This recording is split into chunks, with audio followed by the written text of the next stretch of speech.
धन्यवाद सभापति जी। मैं सबसे पहले दाद देना चाहती हूँ इस बिल के टाइमिंग की कि अभी ईद की रौनक बुझी भी नहीं थी और हमारी जड़ों पर एक नया फरमान लाया गया। पहले उत्तर प्रदेश में मुसलमानों को नमाज पढ़ने पर रोक लगाई और फिर सौगात में ये बिल लाया गया। निसार में तेरी गलियों पे है वतन, जहां चली है रिवाजों गैर कि कोई ना सर उठाकर चल सके। मैं सभापति जी आपको ये बताना चाहती हूँ कि ईद के मौके पर एक विधवा महिला अपनी लड़की के साथ मेरे पास आई और उसने बताया कि वह एक वक्फ की प्रॉपर्टी में रहती है, वही उसके सर पर छत का काम भी करती है और उसकी रोजी रोटी भी वहीं से आती है। वो इस बिल को लेकर इतनी फिक्रमंद थी कि कहीं उससे वो उसकी संपत्ति ना छीन ली जाए। वो अकेली एक ऐसी महिला नहीं है, ऐसे लाखों लोग हैं जो वक्फ की गरीब महिलाएं जो वक्फ की संपत्ति से अपना रोजगार चला रहे हैं। और ये जो वक्फ बाय यूजर क्लॉज के हटाने से लाखों वक्फ की जायदाद अपना स्टेटस खो देंगी और लाखों लोग इसी तरीके के लोग सड़कों पर आ जाएंगे। वक्फ क्या है, वक्फ बाय यूजर क्या है? इसका ये मतलब है कि कोई जायदाद अगर सालों से दीन और भलाई के कामों के लिए इस्तेमाल हो रही हो तो वो खुद ब खुद वक्फ मानी जाएगी। हिंदुस्तान की अदालतों ने भी इस बात को तस्लीम किया है।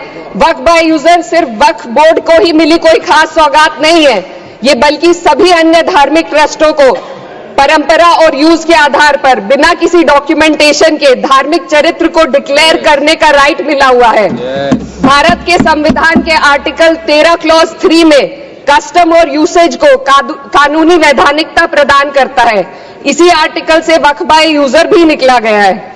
इस बिल के कानून बनने पर वक्फ बोर्ड तो इस प्रोविजन से हाथ धो बैठेगा, लेकिन अन्य धार्मिक ट्रस्टों को यह सुविधा जारी रहेगी। इससे भारतीय संविधान के आर्टिकल 14 और 15 का सीधा उल्लंघन है, जो धर्म और जाति के आधार पर भेदभाव और कानून के सामने सभी की बराबरी पर जोर देता है। मैं इसके साथ ये भी कहना चाहती हूँ कि सत्ता के लोग जो एक दूसरे की पीठ थपथपा रहे हैं कि वक्फ बाय यूजर का जो अमेंडमेंट इन्होंने दिया उसको एक्सेप्ट कर लिया गया है, लेकिन इनकी शरारत यह है कि उसके साथ ही एक ऐसा प्रोवाइजो इसमें शामिल किया गया जिसके आधार पर यह कहा गया है कि अगर कोई भी वक्फ की संपत्ति विवादित हो तो वह अपना वक्फ स्टेटस खो देगी। तो जो अमेंडमेंट इन्होंने दिया है, जिसको एक्सेप्ट कर लिया गया है, उसका कोई मतलब नहीं है। ये इनकी नीयत है जो साफ जाहिर हो रही है। सोने पर सुहागा एक काम और किया है। सरकार ने वक्फ की कानून के सेक्शन 107 को हटाकर लिमिटेशन एक्ट में 12 साल तक ही किसी के खिलाफ अदालत में जाने का प्रोविजन है। सेक्शन 107 में बोर्ड को लिमिटेशन एक्ट से राहत मिली हुई थी। वक्फ बोर्ड कभी भी अवैध कब्जाधारियों के खिलाफ अदालत जा सकता था। अगर ये सेक्शन ना हो तो अवैध कब्जा करने वाले लोग कानूनी प्रक्रिया का फायदा उठाकर वक्फ की प्रॉपर्टी को हड़प सकते हैं। अन्य धार्मिक ट्रस्टों पर भी ये लिमिटेशन एक्ट लागू नहीं होती, तो फिर वक्फ बोर्ड के साथ ये सौतेला रवैया क्यों किया जा रहा है? धर्म को देखकर दोहरी नीति क्यों अपनाई जा रही है? सेक्शन 107 और वक्फ बाय यूजर को अगर एक साथ पढ़ा जाए तो इससे लाखों वक्फ की प्रॉपर्टी पर कब्जा किया जाएगा। इसलिए ये बिल मुसलमान की भलाई का नहीं बल्कि उनके वजूद और विरासत को मिटाने का बिल है।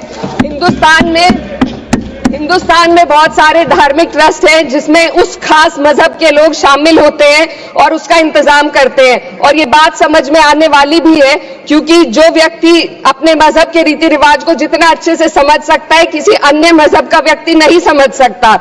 आर्टिकल 26 क्लॉज 2 के तहत धार्मिक संप्रदायों को अपने मजहबी इदारों के एडमिनिस्ट्रेशन का हक देता है, लेकिन वक्फ बोर्ड के बारे में इसको उल्टा किया जा रहा है। Sir 2 minute sir please 2 minutes.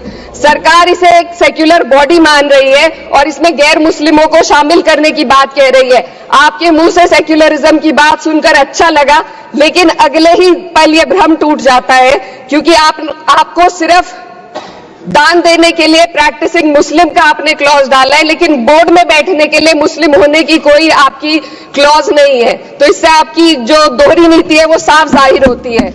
ये वही सरकार है जिसने राम जन्मभूमि ट्रस्ट में ये लिख दिया कि जिला अधिकारी भी अगर होगा तो हिंदू होना चाहिए।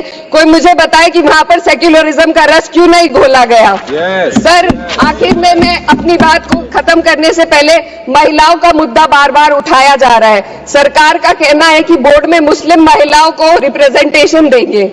इस कानून से पहले भी मुस्लिम महिलाएं बोर्ड में मेंबर रह चुकी हैं और मिनिमम 2 का प्रोविजन था, उससे ज्यादा भी हो सकती थी। सर, मैं ये कहना चाहती हूँ कि सरकार ने महिलाओं के लिए ऐसा कौन सा नया काम किया जिसका ढिंडोरा सरकार का हर सदस्य पीट रहा है। इस बात की तायीद अगर आपकी तरफ से कोई मुस्लिम महिला करती तो हम उसका यकीन भी करते, लेकिन अफसोस आपकी इतनी लंबी कतार में एक भी मुस्लिम महिला नजर नहीं आती है।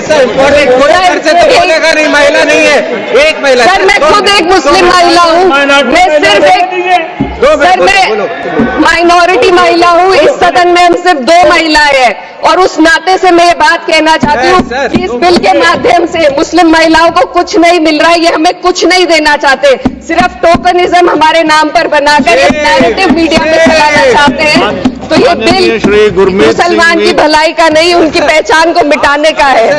सर, अंत में मैं बस यही कहना चाहती हूँ कि कागजों की कैद में बस नाम रह जाएंगे, वो जो हमारे थे सिर्फ दावे में रह जाएंगे।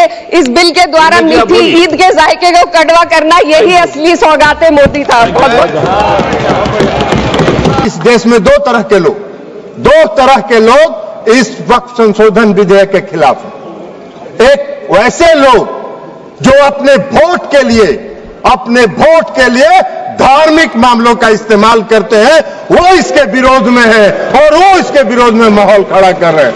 और दूसरे वैसे लोग हैं जिनका इस पर वक्त पर कब्जा था, वो अपने कब्जे को चंगुल से जाते हुए देखकर आज इसके विरोध में खड़ा है। क्या है भाई?